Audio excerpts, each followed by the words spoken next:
slightly harder. Page 172. Now we're going to need to identify the triangles in this, so what I'm going to do is highlight the smaller one, which is that one there, and then I'm going to actually draw the bigger one again. You just have to imagine that it's very big. It doesn't fit anywhere else. Right, so I can see that this is 25, 21 plus 24, 45 for the long side, and along the bottom here, so if we use some lettering, this is E, D and F. Along the bottom here is 30 plus E. Right, now the shaded angle here, angle HGF, is the same as the one at the top, so if we just shade that in there. Now both of them share F, so we'll use a single line for that. And that means this angle here would be 180 minus the shaded minus F. And similarly, I can see that this angle in here also would be 180 minus the shaded minus F. So therefore all three angles are the same, and I can see that this bigger one is enlargement of the smaller one. For some justification, we could say that angle EDF equals 180 minus DEF minus EFD, and similarly angle GHF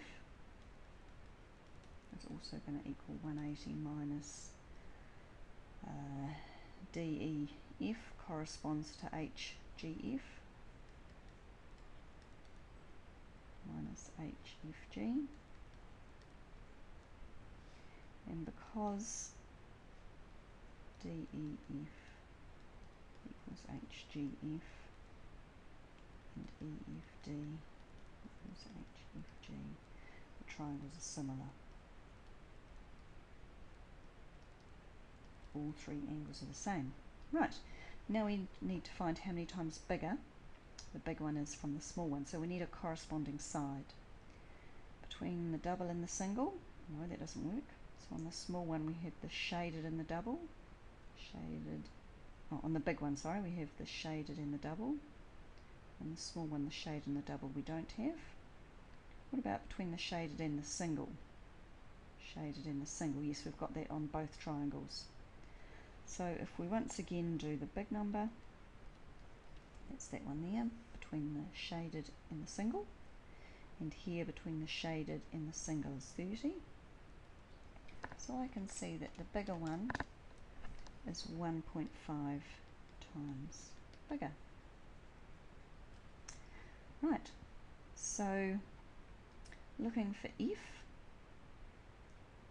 is between the shaded and the double, so F has gone to 25. F has been multiplied by 1.5 to find 25, so to work out F, we're going to have to go backwards.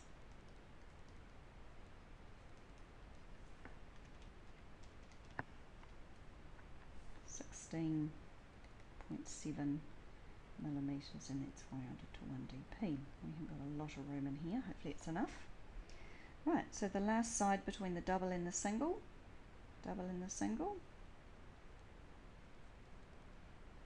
smaller side has been multiplied by 1.5 to give me that, so 24 times 1.5, that's given me 30 plus E.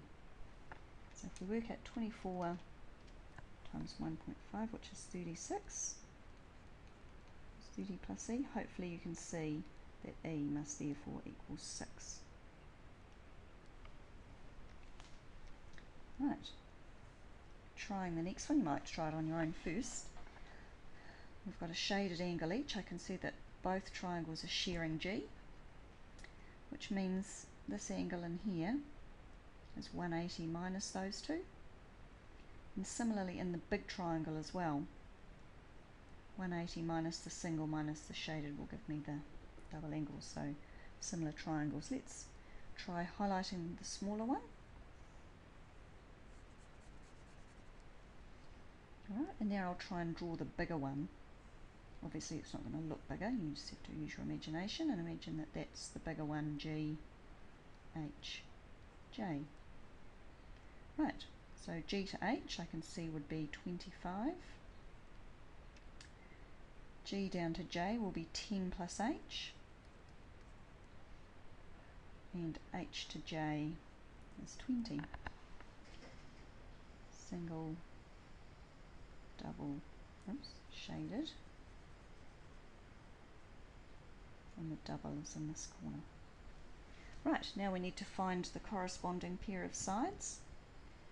Single and the double. Oh, single and the double. So this one here has been enlarged to give the 25 between the single and double angles. So 25 divided by 10, 2.5 times bigger. Right, so if we start with the 12, that's between the shaded and the single. Between the shaded and the single is 10.h. So we have multiplied 12 times 2.5 gives me the other side of 10 plus h. So 12 times 2.5, 30 equals 10 plus h. Clearly h is going to equal 20. That's straightforward. And the side between the shaded and the double times 2.5 has been enlarged to 20. So to work out G, we're going to need to reverse that, the opposite of timesing. And we get 8 centimetres.